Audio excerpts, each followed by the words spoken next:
compartirlo con ustedes y es un tema muy importante y estos días mucho más aún para Bolivia. Quiero dar la bienvenida al expresidente que nos visita hoy, el señor Jorge Tuto Quiroga Ramírez. Muy buenos días, bienvenido al Mañanero. Bueno, un placer tenerlo para poder analizar un poco esta situación. Sabemos también que su persona ha recurrido a la Comisión Interamericana de Derechos Humanos en otros casos. La Comisión Interamericana de Derechos Humanos normalmente escucha casos como los familiares de la Calancha, que hasta ahora no han tenido justicia por la violencia que se desató allá en Sucre, o Leopoldo Fernández y su caso, o periodistas, o Alberto Cusi, o periodistas amordazados que han sido despedidos. Pero acá hay una cuestión especial, que en Bolivia se está usando el instrumento de protección de los derechos humanos, la Convención Americana, para que la reelección perpetua se vuelva una suerte de derecho humano, que ser tirano sea un derecho humano. Ese ha sido el fallo del tribunal. Y Evo Morales está haciendo un golpe contra la Constitución, desconociendo el referéndum 21 de febrero. Si recuerdas, antes del referéndum él dijo que si ganaba el no, y Bolivia dijo no, callado tenía que irse y no podía hacer golpe, confesión de parte, lo está haciendo. Entonces a la comisión ha recibido pedidos por escrito míos solicitando que le dé una opinión consultiva a la Corte de San José para que ésta determine si la reelección perpetua es o no un derecho humano. La Comisión de Venecia, jurisconsultos europeos, ha determinado que no. En México, en Brasil, en Perú, en Paraguay, en Chile, nadie se queda pretendiendo que es un derecho humano. Más aún, en Perú han recortado y eliminado la reelección de alcaldes parlamentarios, no hay la de presidente. Han hecho lo mismo en Colombia, han hecho lo mismo en Ecuador vía referéndum, y los únicos casos donde hay tiranos que pretenden que quedarse para siempre es un derecho protegido por la OEA, es Ortega en Nicaragua, Evo Morales en Bolivia. La Comisión Interamericana tiene la obligación y el deber, estando acá, entendiendo que acá no pueden tratar temas del país, pero escuchar a las plataformas, sociedad civil, y activar esta opinión consultiva ante la Corte de San José para salvar la democracia de Bolivia. Usted ha convocado también a la ciudadanía del país a ser parte de esta representación a través de las plataformas ciudadanas. Así es, y yo celebro de que estén acá muchas plataformas. Mire, en lo personal, yo he estado varias veces, cuando recordarás que el septiembre, octubre de 2017, cuando se empezó a enviar, el MAS envió la ley al Tribunal Constitucional para pretender que la reelección era un derecho humano y desconocer el 21F. Yo estuve en la CIDH, hablé con los integrantes de la CIDH, el año pasado han venido, he vuelto a estar el año pasado, he estado con Almagro. Pero ¿qué es lo importante de que estén acá? Que escuchen y vean, no a Tuto Quiroga, que me han escuchado 7 veces, a los bolivianos, a los jóvenes, a las mujeres, que más allá de las demandas de los familiares de la Calancha en Sucre, de violación a los derechos de Leopoldo Fernández o de Zvonko Matković en Santa Cruz, que vean que hay una demanda societaria, mancomunada, que queremos vivir en democracia. Bolivia es el único caso donde la Constitución y la limitación de mandatos se ha votado 2 veces. El 2009, observado por la OEA, y el 2016, el 21F, dijimos no y no se amplió a un mandato más, también fue observado por la OEA. La Comisión Interamericana tiene el deber y la responsabilidad, so pena de ser cómplices si es que callan, de defender la democracia de Bolivia, no permitir que se use la Convención de Derechos Humanos para que alguien se quede en el poder. Sería como que en la iglesia el sacerdote con el cáliz sagrado agarre a golpes y a los feligreses les parta la cabeza. Sería inconcebible, inaudito, el silencio sería cómplice. La CIDH, que va a empezar a sesionar hoy públicamente, tendrá que escuchar, varias plataformas van a ser escuchadas y después esperemos que eleven esta opinión consultiva. También vamos a hacer gestiones con gobiernos de Brasil y Colombia, que fueron garantes del acuerdo constitucional que hoy está siendo violentado por el MAS. Los países también pueden recurrir a la Corte, obviamente que Evo Morales no lo va a hacer, porque él es el que está violando la Constitución, pero la CIDH tiene que elevar esta opinión consultiva por el bien de la democracia boliviana y por la armonía y coherencia regional, porque no se puede pretender en 2 países que ser tirano es un derecho humano. Así empezaron en Cuba, así fue también lo de Venezuela. No queremos ir por esa ruta, queremos seguir por la ruta de las democracias, como Paraguay, como Brasil, como Perú, como Colombia, como Ecuador, como México. ¿Qué tan importante es en este contexto de la CIDH, tomando ejemplos como Venezuela y Nicaragua, que se han vulnerado muchísimos derechos humanos hasta el momento y están en una situación muy crítica, mucho más Venezuela. Sin embargo, la CIDH no ha tenido tampoco mucha participación viendo tantos hechos. Sí, mira, interesante la pregunta que haces porque verás esta semana acá en Sucre, yo tengo muchos amigos que están viniendo de Venezuela y Nicaragua, casos de periodistas que han sido metidos presos. Escucharás como Miguel Mora, un periodista como tú, que tenía un medio digital, hoy está preso. A la esposa más le metieron presa. Centenares de asesinados en las calles en Nicaragua. En Venezuela, opositores que están presos, encarcelados, exiliados, periodistas que han sido perseguidos sañudamente, jueces que han sido encarcelados por no fallar como el gobierno quería. Entonces, qué bueno que podamos en Bolivia escuchar y recibir, y pido que recibamos y apoyemos a los hermanos que están viniendo de Venezuela y Nicaragua. No queremos seguir por ese camino. En Bolivia también ha habido violaciones. Obviamente no del grado, de la profundidad o del volumen de Nicaragua. Aquí no hubo 400 muertos, pero hubo varios en La Calancha, hubo varios en Porvenir, hubo varios en el Hotel Las Américas. Aquí no tenemos los 1000 presos políticos que puede haber en Venezuela, pero sí hay varios. Pregunta a Leopoldo Fernández, pregunta a Zvonko Matković. Entonces, no queremos seguir ese camino.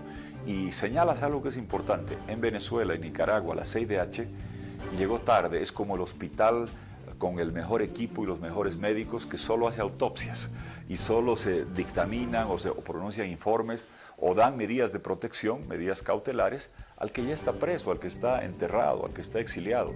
En Bolivia pueden llegar a tiempo. En Nicaragua, esto de que la reelección es un derecho humano por encima de la Constitución, aunque allá no hubo referéndum, aquí es más grosera la violación, están violando el referéndum, vino el 2011. La CIDH acaba de admitir una petición 8 años después, llegaron tarde. Lo importante hubiera sido, sabemos que antes la OEA estaba manejada por Insulza y la gestión le hizo honor al apellido con doble S, fue Insulza a más no dar, pero la OEA cayó cuando Ortega violó la Constitución para quedarse y ahora está demostrado que aquel que viola la Constitución para mantenerse en el poder, después mata impunemente en las calles para no irse nunca más. No queremos llegar a ese extremo, tenemos hasta octubre. La CIDH en Bolivia puede actuar a tiempo y no meramente de aquí a unos años dar medidas cautelares a un periodista perseguido, a un opositor encarcelado. Pueden actuar a tiempo de forma preventiva, elevando esta opinión consultiva. Nada, la pregunta es sencilla, la tengo redactada, se las he entregado, son 10 páginas, bien elaborada con gente entendida en la materia.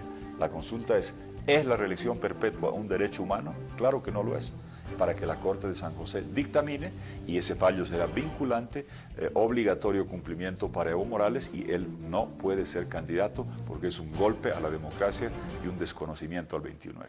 ¿Cuándo es la sesión que usted va a participar? No, yo no estoy. Yo ya he estado varias veces. Yo lo que quiero, francamente creo que ya saben lo que pienso. Mira, les he entregado 5 cartas, he estado con Pablo Abrao, he estado con el doctor Eguiguren. Está muy de cerca. He estado en las sesiones, sí, y hemos trabajado mucho para que vengan acá. Y créeme, yo mañana estoy en el directorio de varias instituciones, voy una vez al mes a ciudades de Estados Unidos o a Madrid, no me cuesta nada pasar e ir otra vez. Yo quiero que los que no tienen voz, los jóvenes, las plataformas, los que no han estado allá, sean escuchados. Ya hay reuniones que la CIDH ha dado, el día martes a gente de las plataformas, el día miércoles en una sesión pública, hay sesiones donde escucharemos hermanos de Venezuela, Nicaragua. Yo quiero que escuchen a la gente que nunca llega allá a la CIDH, a los bolivianos organizados que están defendiendo la democracia para que entienda la CIDH que este no es un tema de Quiroga o una animosidad personal, no es un tema de la democracia boliviana, de todo el pueblo boliviano y que se escuchen las voces de la sociedad organizada y movilizada acá en Sucre. Es decir, que esta movilización que se dice de ciudadanos y de plataformas que están organizadas den la impresión de lo que está sucediendo con la vulneración de los derechos humanos en el país. Así es, y que muestren que el tema de que Evo Morales dé un golpe desconociendo el 21F no es un tema que afecta a aquel que quiere ser presidente, senador o diputado, es un tema que afecta a todo Bolivia. Porque si algo medular para la democracia, como el límite de mandatos presidenciales, votado 2 veces, con observación de la OEA 2 veces, se puede violar, mañana van a desconocer el resultado, van a hacer fraude, van a encarcelar gente, van a cancelar la autonomía universitaria, la libre expresión, van a inaplicar la parte de la Constitución que les quede. El germen de las dictaduras autoritarias en Cuba, en Nicaragua, en Venezuela, fue el continuismo. Ese es el germen que después lleva a todas las violaciones en Bolivia. A diferencia de Venezuela y Nicaragua, pueden actuar a tiempo, y qué bueno que la voz de Bolivia, a través de las plataformas, jóvenes, mujeres, se haga escuchar acá en Sucre. Muy bien, yo quiero que nos acompañe para conocer también la percepción de la gente, del ciudadano, qué es lo que nos dice la consulta. En nuestro sector el preguntón se llama movilizaciones durante las sesiones de la CIDH, y esto es lo que nos responden.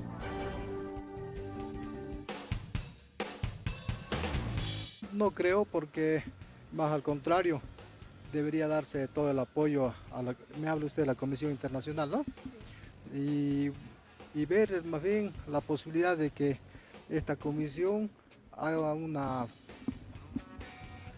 pequeña cobertura a la población para que podamos nosotros pues hacer preguntas, empaparnos sobre qué es el tema. Yo pienso que lo más significativo sería solo, claro, en su derecho de protestar, deberían protestar, pero sin querer hacer lo que ellos quieren, que es entrar hasta la sesión, querer hacer un conflicto, llevarlo esto a un ámbito más político, y lo único que hacen es hacer quedar mal, ¿no? Creo que no, que cada cosa tiene su lugar. En este caso han venido a sesionar sobre cosas específicas y que tendrán también su respectivo tiempo en otro escenario, ¿no? Debemos mostrar, por supuesto que sí, debe haber todas las movilizaciones posibles para mostrar nuestro descontento de todos los ciudadanos bolivianos, que un 21 de febrero le hemos dicho no. La verdad es que, siendo abogado, le digo, la efectividad de la Corte Interamericana de Desarrollo es una justicia de muertos, porque de aquí a 20 años van a estar recién tratando este problema, cuando ya todo esté destruido en este país. Sucre tiene que hacerse sentir en demostrar que realmente lucha por sus derechos. La constitución política de nuestro país ha sido violada por quienes han hecho esa constitución, al desechar, al querer de hacernos creer de que no es vinculante el referéndum del 21 de febrero. El 21 de febrero ha sido la voz de todos los bolivianos.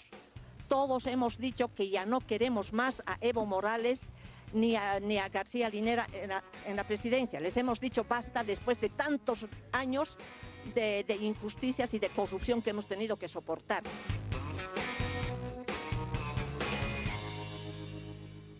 ¿Cuál es su opinión? Mira, interesante, dos elementos le agrego a esto. Hay que entender que las reuniones de la Comisión Interamericana son, por definición, sesiones públicas con la sociedad civil. No vienen a reunirse entre ellos. No es como una cumbre de presidentes de la comunidad andina que se están reuniendo los presidentes y cancilleres. No es una reunión de gobiernos, de Estado, de parlamentarios. Es, por definición, como lo indica su nombre, sesiones públicas. Escuchan a venezolanos, a nicaragüenses, a cubanos, a bolivianos. Entonces no hay que pensar que si uno va a hablar está rompiendo el protocolo. No, precisamente son para escuchar a la sociedad organizada. Y segundo, yo entiendo lo que mucha gente dice, que la Corte tarda y es demasiado lenta, y por eso es que venimos trabajando hace mucho tiempo en pedir que se pronuncien a tiempo. La elección es en octubre, tenemos tiempo. La opinión consultiva la pueden enviar la próxima semana, y te puedo decir que la Corte de San José, cuando hay movilización de la sociedad y ven que es una demanda sentida de la población, actúa con rapidez. Recordarás el caso de Perú, a Fujimori lo indultaron. Cuando se cayó el presidente hubo movilización ciudadana y la Corte falló en menos de 3 meses cuando hay un tema que es materia de movilizaciones y actividades de la sociedad.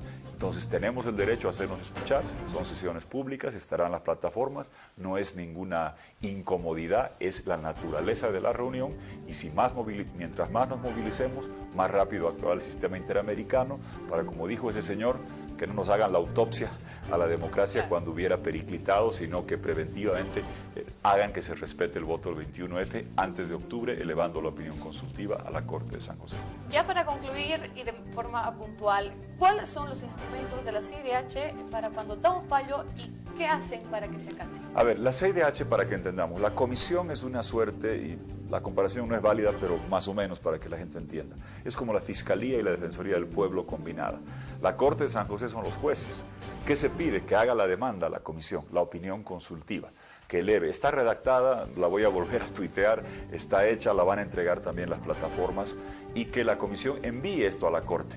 Si llega a la Corte, también iremos a Costa Rica. Tengo muchos amigos por allá para que se escuche la voz de Bolivia. ¿Qué se quiere? Nada más que digan, como ha hecho la Comisión de Venecia, que es un grupo de jurisconsultos europeos, han analizado la normativa latinoamericana, la convención, y han señalado taxativamente que la reelección no es un derecho humano.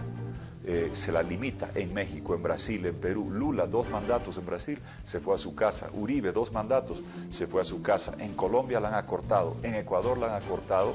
Queremos que dictaminen sobre eso por el bien de la democracia boliviana y por tener coherencia como región y entender que la Convención de Derechos Humanos no es para que el tirano se quede para siempre desconociendo lo que hemos votado los ciudadanos, es para proteger a los ciudadanos de tener un tirano encumbrado en el gobierno que desconozca el 21F. Ha sido un placer tenerlo, gracias. Señor Quiroga. Buen día, muchas gracias. Gracias a ti. Muchísimas gracias, señor Jorge Quiroga Ramírez, expresidente del país, acá en nuestra revista El Mañanero.